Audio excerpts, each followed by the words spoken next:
হাদিসের মধ্যে আছে বাপ, আল্লাহর নবী বলছে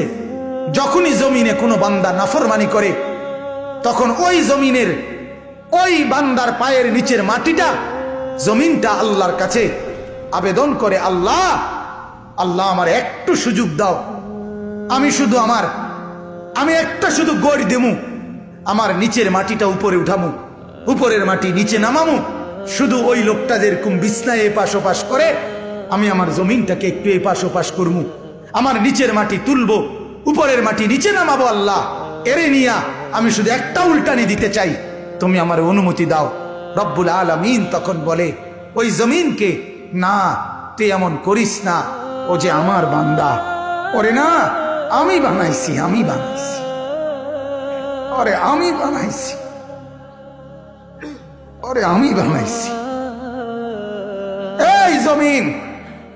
আমি কায়নাত আমার হুকুম দিয়ে বানাইছি, আর ওরে আমি হাত দিয়ে বানাইছি, আমার হাতে বানাইছি, আর নাক আমি লাগাইছি, আর চোখ আমি লাগিয়েছি, আর কান আমি লাগিয়েছি, আর হাত আমি লাগাইছি। আরে আমি সেই মাওলা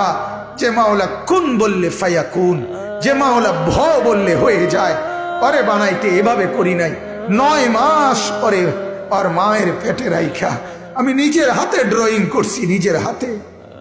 একবার নাক লাগাই 100 বার দেখছি ঠিক মতো হয়েছিনি, একবার চোখ লাগাইয়া কুঠিবার দেখছি ঠিক মতো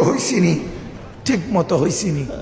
এইভাবে 9 মাস আমি তারে যত্ন করে সাজিয়ে সুম্মা আনশানাহু খালকান আখার, আমি তারে এক মানুষ বানিয়ে এরপরে মায়ের পেট থেকে আমি বের করেছি। যাকে আমি এত যত্ন করে বানাইছি রে, তারে এত অল্পতে কেমনে মেরে ফেলি? না তুই একটু ক্ষান্ত হ, দেখি না ও তওবা করে কিনা, ও ফিরে আসে কিনা, দেখি না। পাকিস্তানের হযরত মাওলানা সৈয়দ আব্দুল মজিদ নদীম সাহেব রহমতুল্লাহ আলাইহি বলতেন যে এক ভেগে যাওয়া সন্তান মাকে ত্যাগ করে, বাবাকে ত্যাগ করে যেই সন্তান চলে গেছিল, 4 বছর পরে 10 বছর পরে